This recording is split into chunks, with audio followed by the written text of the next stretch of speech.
The Jesse Blake Sports Report with Jesse Blake.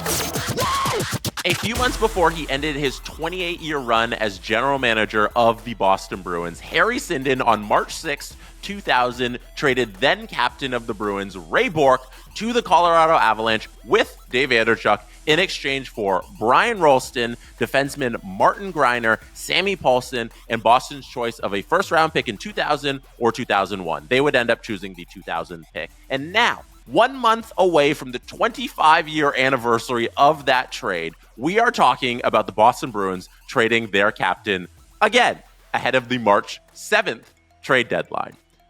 Is it going to happen this time, 25 years later?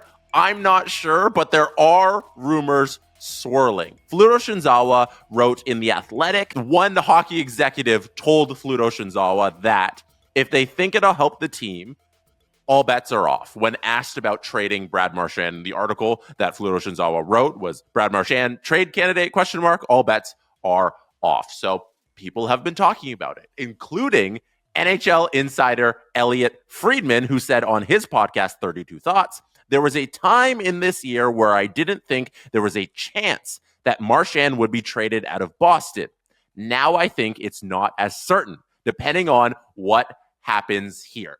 Like, I want to preface everything by saying there's no guarantee that Brad Marchand is going to be traded, that he's even on the trade block, or this is a possibility.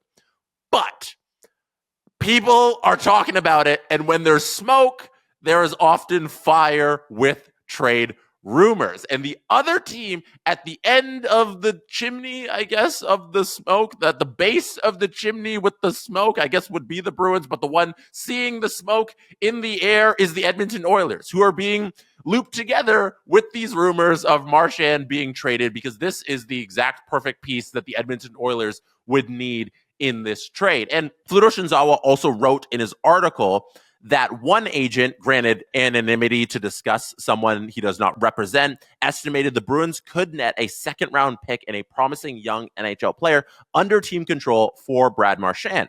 The price could rise if the Bruins retain part of Marchand's salary. So you look at the Edmonton Oilers roster, they don't have their first-round pick in this upcoming draft, but they have 2 future first-round picks in the next couple of drafts, so they have first that they can send out, but Boston's not going to want to just sell Marchand for something that makes them is long-term futures, right? They don't just want a haul of picks. They want to be good next season if they are bad this season. And before we get to what Edmonton could move, let me just backtrack a little, and we'll take a look at the standings, because that's everything that hinges on why they would trade Brad Marchand. It's Boston falling out of the playoff race. And they did lose to the New York Rangers last night, and they sit out of the playoffs. They currently have the same amount of points as the Tampa Bay Lightning. They both have 60, but Boston has played 56 games, while the Tampa Bay Lightning have only played 52 games. The Red Wings have 61 points. They sit in the first wildcard spot, and they've played 54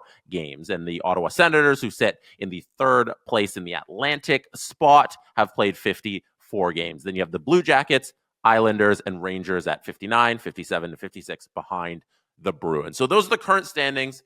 If Boston keeps falling down the standings at a minus 24 goal differential, 5-4-1 in their last 10, it becomes even more realistic that Edmonton and Boston do a deal. Now, what would that deal look like? I did see some people throwing out Ryan Nugent-Hopkins, which I don't think Edmonton wants to take that high-end level talent off of their roster to acquire Brad Marchand. I don't know if that's what Edmonton wants out of this deal. What I could see happening is something like Podkolzin going the other way to Boston, along with a top-end prospect like Matt Savoy, plus a first or a second. I think something like that would get this done for Edmonton. The first round pick, maybe a second, Podkolzin, and then also a top-end prospect like Matt Savoy. It doesn't have to be Savoy, but I think Savoy is the one that Boston would like in exchange for their captain. Now, we're talking about Edmonton being in on this deal, but history often repeats itself, and the Colorado Avalanche are also a very interesting destination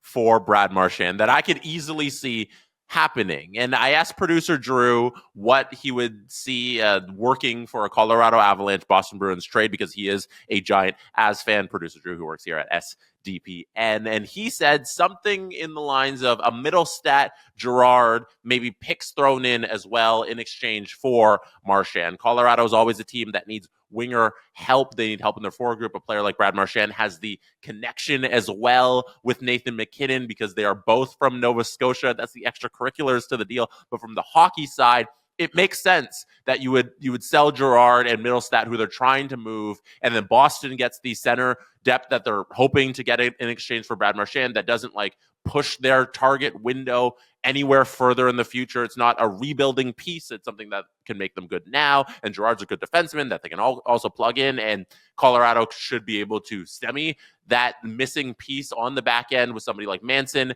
coming back. So you have the framework of a deal there with Colorado and Boston, but Edmonton should be the most aggressive in acquiring Brad Marchand, especially if they can delay the return of Evander Kane until the playoffs and free up that salary cap for the entire length of the regular season. That'd be the most ideal for the Edmonton Oilers. Is you bring Evander Kane back for the playoffs, you get a free Evander Kane, plus you were able to acquire a player like Brad Marchand to boost your forward group during the regular season. So I think those are the top two destinations for Marchand if he is actually on the block, which is a big if. But if the Boston Bruins keep falling down those standings, it could be a really real possibility that happened to Ray Bourque many moons ago, 25 years a month from now ago. So it could happen to Brad Marchand. That's it for me right now. Thank you for being here. You could have been anywhere in the world, but you chose to be watching or listening right now, and I appreciate you for that. Good night from Toronto. And that is how it's done. The Jesse Blake Sports Report with Jesse Blake. Jesse Blake, the guy that likes to hear his name twice in one sentence. Sure, I know him. No, he doesn't have an ego at all.